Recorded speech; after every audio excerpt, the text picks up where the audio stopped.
In ancient Rome, there were laws that might seem, to say the least, strange to a modern person. Here is a list of the strangest laws of ancient Rome that you'll likely find intriguing.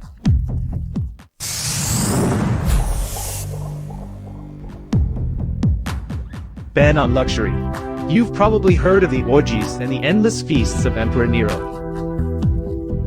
But several decades before his reign, Rome had a law that limited excessive luxury in everyday life. In 1801 BC, the Lex Fannia, also known as the Law of Gaius Arcadius, was passed, which regulated how many guests one could invite and how much could be spent on food.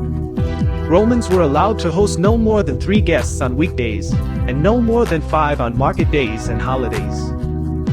The law also specified the exact amount of household utensils one could possess. There were also efforts to limit how much Romans could spend on food.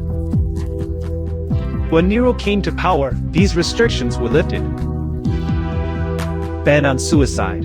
In ancient Rome, suicide was prohibited. A person was not allowed to take their own life without permission. They had to submit a petition to the Senate explaining their reasons.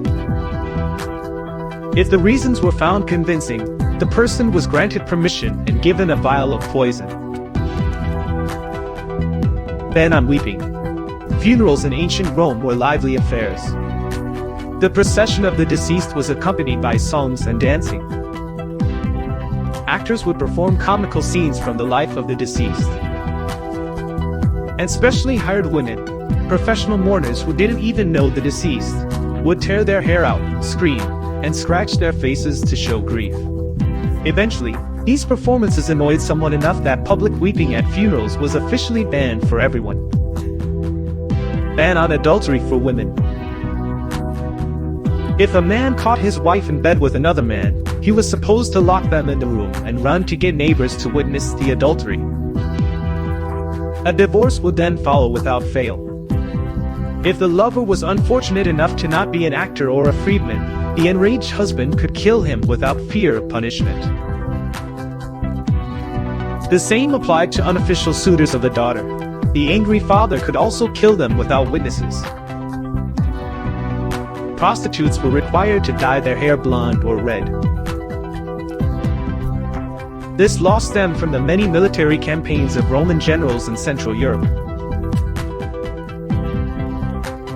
Soon, Rome was flooded with captive women from Germany and Gaul. Most of these women ended up as slaves and prostitutes in brothels. Since many of them were blonde or red-haired, an official decree was issued requiring all Roman prostitutes to dye their hair blonde or red, so they could be easily distinguished from respectable dark-haired women. A father could sell his children into slavery up to 3 times. The paterfamilias, or head of the household, held great respect and had many undeniable rights. One of them was the right to sell his children into temporary slavery. Whether it was temporary or permanent was up to the father. The texts that have survived don't clearly describe the contracts or limitations of this practice. However, at some point, the father could demand that the son be sold back to him, regaining his authority over the child, and potentially selling him again. However, the law of the 12 tables allowed this process to be repeated only 3 times. After the 3rd sale, the son was permanently freed from his father's authority.